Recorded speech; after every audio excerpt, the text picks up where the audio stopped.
James.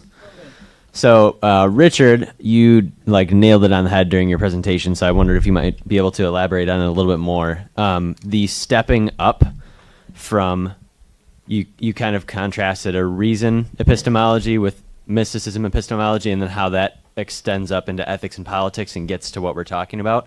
Can you elaborate on that for some folks who may not be as familiar with Rand's idea behind that? On the structure, or on the opposition to reason? Within the structure of philosophy and how it builds from epistemology to ethics to politics, and then how you made that contrast, because that was beautiful. That's a big question, and before I answer it, the best source for this would be to actually read Dr. Leonard Peikoff's book, Objetivism, the Philosophy of Ayn Rand. So he goes through the whole structure. But the idea is that the best argument for capitalism goes something like this. You need to be for reason. Rationality, reason is the main faculty that distinguishes us from animals. All right, so if you don't want an animalistic system like socialism or fascism, truly animalistic systems, if you want a truly humane system, it has to be based on the thing that makes humans distinctive, reason, the faculty of reason. And there's many ways to be anti-reason, which I won't go into, but that's the base. I want to stay positive here. That's the basic argument. So first you're for reason, then you're for your own life, not to the cost of others' lives, and that's the egoism part. So you use your mind to advance your life, right? So now we have epistemology as reason, egoism is the ethics. What's next? Individualism. You need to be an individual. You need to be an independent person who deals with other people not as a parasite, but as an independent human being. Independent in thought, independent materially. You got to get your own job. You can't be a ward of the state on the dole, right? That's what so individualism, the idea of thinking for yourself, producing for yourself, trading with others.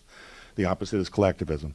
You go a step further, and that has to be codified in a system. There's no anarchy here. Capitalism is advocating a system that protects the rational, egoistic, individualist, and so they can live because they have rights. The only way to protect that kind of person is to acknowledge that they have rights to the kind we're talking about, to life, liberty, right? Not the right to rob others, because that's anti-rights. And then I think the last thing I mentioned was, if you bring in the politics of it, capitalism basically has to be in a government of constitutionalism. I use that broadly just to mean a document that limits the government that to a few powers that are legitimate powers. And usually the counter to that, and the reason you have an anti-constitutional movement today, by the way, people who say, the heck with the Constitution. The reason they say the heck with the Constitution is they do not want limited government. They want unlimited Rousseauian majority rule. Whatever the general will wants, they get, and to heck with anybody else's liberties and rights. So on every level, that whole hierarchical argument, you see how there's a lot there. You can't just come out and say, I'm for liberty. Are you for liberty too? I guess we're all for liberty. This will be great. You can have an eclectic hash of arguments for liberty that conflict with each other, that are easily thrown off and easily refuted.